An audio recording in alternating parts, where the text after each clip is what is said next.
Hi friends, இதில் நம்ம என்ன பார்க்க போகிறோம் அப்படின்னு பார்த்தீங்கன்னா, ஆதார் அட்ரஸ் சேஞ்ச் பண்ணுறது எப்படி ஆன்லைன்லேயே பண்ணலாம் அப்படிங்கிறத நம்ம இதில் பார்க்கலாம்.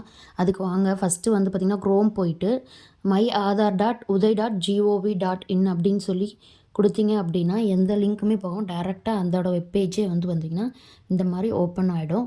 ஓப்பன் ஆனதுக்கப்புறம் இந்த இடத்துல லாகின் ஒரு ஆப்ஷன் இருக்குது பார்த்தீங்களா, அந்த இதை வந்து கிளிக் பண்ணுங்கள். கிளிக் பண்ணதுக்கப்புறம் உங்கள் ஆதார் நம்பரும் கேப்சாவும் கொடுத்தீங்கன்னா உங்கள் ரெஜிஸ்டர் மொபைல் நம்பருக்கு ஒரு ஓடிபி போகும். மெயினான விஷயம், நீங்கள் இதில் வந்து பார்த்தீங்கன்னா மொபைல் நம்பர் கம்பல்சரி லிங்க் பண்ணியிருந்தால் தான் அட்ரஸ் சேஞ்ச் பண்ண முடியும்.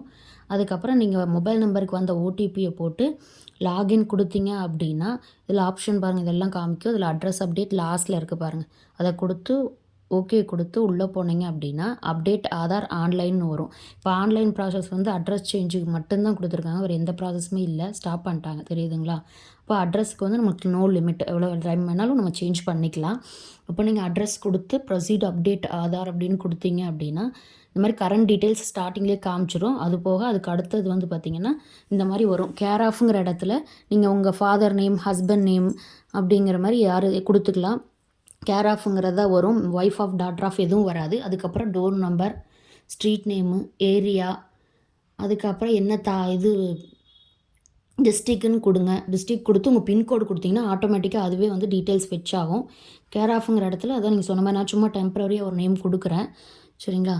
நீங்கள் அது ஏதோ ஒன்று கொடுத்துக்கோங்க. தமிழ் ஆட்டோமேட்டிக்காக ஃபெட்ச் ஆயிரும். ஆனால் அது கரெக்டாக இருக்கான்னு செக் பண்ணிக்கோங்க. அப்படி தப்பாக இருந்துச்சு அப்படின்னா நீங்கள் போய் உங்களோட தமிழ் கூகுளில் போய் தமிழ் டைப் பண்ணி காப்பி பேஸ்ட் பண்ணிக்கலாம். அப்படி இல்லாட்டினாலும் பக்கத்துலேயே கீபேட் இருக்குது, அதை வச்சு நீங்கள் சேஞ்ச் பண்ணிக்கோங்க. அதில் கஷ்டமாக இருந்துச்சுன்னா இதில் போய் தமிழ் டைப்பிங் பண்ணி காப்பி பேஸ்ட் பண்ணிக்கோங்க.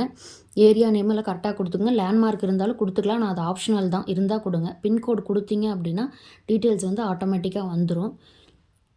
இங்கே கொடுத்தீங்க அப்படின்னாலே இங்கே ஸ்டேட் என்ன ஸ்டேட்டு, தமிழ்நாடு, அது என்ன டிஸ்ட்ரிக் அப்படிங்கிறது வந்துடும். வந்ததுக்கப்புறம் வில்லேஜ் வந்து உங்களுக்கு எந்த வில்லேஜ் வேணுமோ அதிலே லிஸ்ட் அவுட் வரும். நீங்கள் அது எதுவோ அது கரெக்டாக பார்த்து கொடுத்தீங்க அப்படின்னா போஸ்ட் ஆஃபீஸ் வந்துடும். போஸ்ட் ஆஃபீஸும் கொடுத்ததுக்கப்புறம் அட்ரஸ் ப்ரூஃப் வந்து பார்த்தீங்கன்னா நிறையா லிஸ்ட் அவுட் இருக்குது. நீங்கள் எது வேணாலும் கொடுத்துக்கலாம். நான் வந்து இப்போ என்ன வைக்கிறேன்னு பார்த்தீங்கன்னா ஓட்டர் ஐடி வைக்கிறேன். சரிங்களா? நீங்கள் வந்து உங்களுக்கு என்னென்ன வேணுமோ கவுன்சிலர் சைனு அது வந்து தனியாக நான் வந்து ஒரு இதே போட்டிருக்கேன், என்னென்ன ப்ரூஃப் வைக்கலாம் அப்படிங்கிறத நான் வீடியோவாகவே போட்டிருக்கேன். நீங்கள் அதில் பார்த்து தெரிஞ்சுக்கோங்க. நான் இப்போ வந்து ஒரு அட்ரஸ் ப்ரூஃப் வைக்கிறேன், அதை செலக்ட் பண்ணிக்கோங்க. இது ஸ்கேன் காப்பி வந்து பார்த்திங்கன்னா பிடிஎஃப்பில் எடுத்து வச்சுக்கோங்க. அதுதான் வந்து இது வேலிடாக இருக்கும். சரிங்களா? இது ஃப்ரண்ட் அண்ட் பேக் இருந்தால் ஃப்ரண்ட் அண்ட் பேக் ரெண்டையுமே எடுத்து தெளிவாக எடுத்து போடுங்க. அப்போ தான் நம்மளுக்கு வந்து ஓகே ஆகும். ஓட்டர் ஐடி கொடுக்குறேன். இங்கே பாருங்கள், பார்த்ததுக்கப்புறம் இந்த இடத்துல வியூ அப்லோட்னு கொடுத்தா கன்டினியூ டு அப்லோட்னு வரும். கொடுத்ததுக்கப்புறம் நான் அது வந்து ஓட்டர் ஐடியை சப்மிட் பண்ணுறேன். அது பிடிஎஃப் பேஜ் தான் நான் சப்மிட் பண்ணுறது.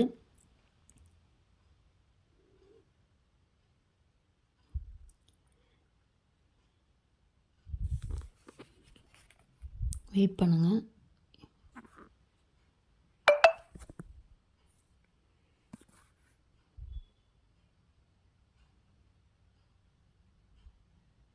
பாருங்கள், இந்த மாதிரி வியூ ஆகும். ஆனதுக்கப்புறம் வந்து பார்த்திங்கன்னா நெக்ஸ்ட் பேஜ் போகும். அதுக்கு முன்னாடி நீங்கள் எதெல்லாம் ஃபில் பண்ணலையா இல்லை கரெக்டாக இருக்கா எல்லாமே வந்து ஒரு டைம் வந்து ஓவராலாக ஒரு டைம் செக் பண்ணிக்கங்க. செக் பண்ணிவிட்டு நெக்ஸ்ட்டு போங்க. இல்லைனாலும் எடிட் ஆப்ஷன் பின்னாடி வரும், இருந்தாலும் ஒரு டைம் செக் பண்ணிட்டீங்கன்னா ஈஸியாக இருக்கும். போனதுக்கப்புறம் பார்த்திங்கன்னா இந்த மாதிரி வியூ ஆகும். நீங்கள் டைப் பண்ணியிருக்கிறது எல்லாமே கரெக்டாக இருக்கா அப்படிங்கிறத செக் பண்ணிக்கோங்க. செக் பண்ணிவிட்டு இந்த டிக் மார்க்கை கொடுத்து நெக்ஸ்ட்டு போனீங்க அப்படின்னா பேமெண்ட் பேஜ் போகும். அங்கே ஹியர்பை கொடுத்து இப்போ போயிடுங்க. இப்போ வந்து நெட் பேங்கிங் அந்த மாதிரி ஆப்ஷன் இருந்துச்சு. இப்போ வந்து பார்கோட்லேயே பேமெண்ட் பண்ணுற மாதிரி ஆப்ஷன் கொண்டு வந்துட்டாங்க. அதனால் உங்களுக்கு ஈஸியாகவும் இருக்கும். பார்கோட் வந்து அந்த யூபிஐ இதில் காமிக்கிது பார்த்தீங்களா, அதை நீங்கள் கிளிக் பண்ணி கொடுத்தீங்கன்னா பார்கோடே வந்து உங்களுக்கு வியூ ஆகும். வியூ ஆனதுமே அதை கிளிக் பண்ணி நீங்கள் பேமெண்ட் பண்ணிக்கலாம். பேமெண்ட் பண்ணினதும் பேமெண்ட் பாருங்கள், இந்த மாதிரி ஷோ கோடுன்னு கொடுத்தீங்க அப்படின்னா பார்கோடு வந்துடும். வந்ததுக்கப்புறம்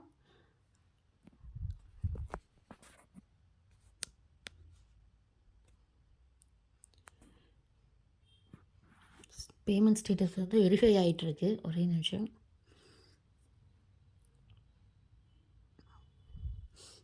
சக்ஸஸ் ஆகிடுச்சு. இப்போ உங்களுக்கு வந்து அக்னாலஜ்மெண்ட் காப்பி வந்து வந்துடும்.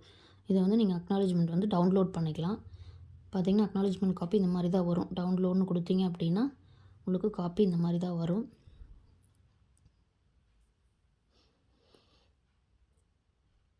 அதை எடுத்து வச்சுக்கோங்க. அதை எடுத்து வச்சுட்டு நீங்கள் மறுபடியும் அதை ஆன்லைன்லேயே வந்து பார்த்திங்கன்னா ஸ்டேட்டஸ் வந்து செக் பண்ணிக்கலாம். சரிங்களா?